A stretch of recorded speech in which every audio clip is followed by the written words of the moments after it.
Shwmai, fy enw i yw Siona a rydw i'n gweithio fel IEP o IEPS. Wnaeth bron i 5,000 o bobl ifanc, 11 i 25 mlwydd oed, ledled rond y Cymunedau, gwblhau Arolwg Eich Llais yn 2023. A dwedwch chi am eich safbwyntiau, meddyliau a'ch barnau ar y pynciau sy'n bwysig i chi. Wnaethon ni ofyn i chi a'ch cymuned, ydych chi'n teimlo'n rhan o'ch cymuned leol a pha mor ddiogel rydych chi'n teimlo yn eich ardal leol. Pan ymfynwyd i chi ydych chi'n teimlo'n rhan o'ch cymuned, dywedwch ychydig dros 3 hanner ohonoch chi eich bod weithiau'n teimlo'n eich bod chi'n cymryd rhan ac yn cael eich cynnwys.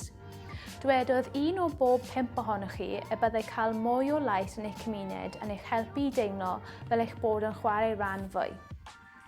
O ran diogelwch, dywedodd 86% ohonoch chi eich bod yn teimlo'n ddiogel yn y gymuned ble rydych chi'n byw.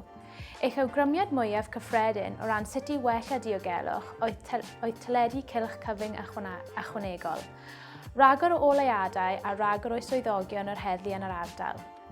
Bydd Eich Llais yn cael ei defnyddio i helpu cyngor rond y Cymunedau, IEPS a sefydliadau eraill i ddarparu hyn sy'n bwysig i chi. I gael rhagor o wybodaeth am Arolwg Eich Llais, cliciwch y linc isod neu sganio'r cod QR yma.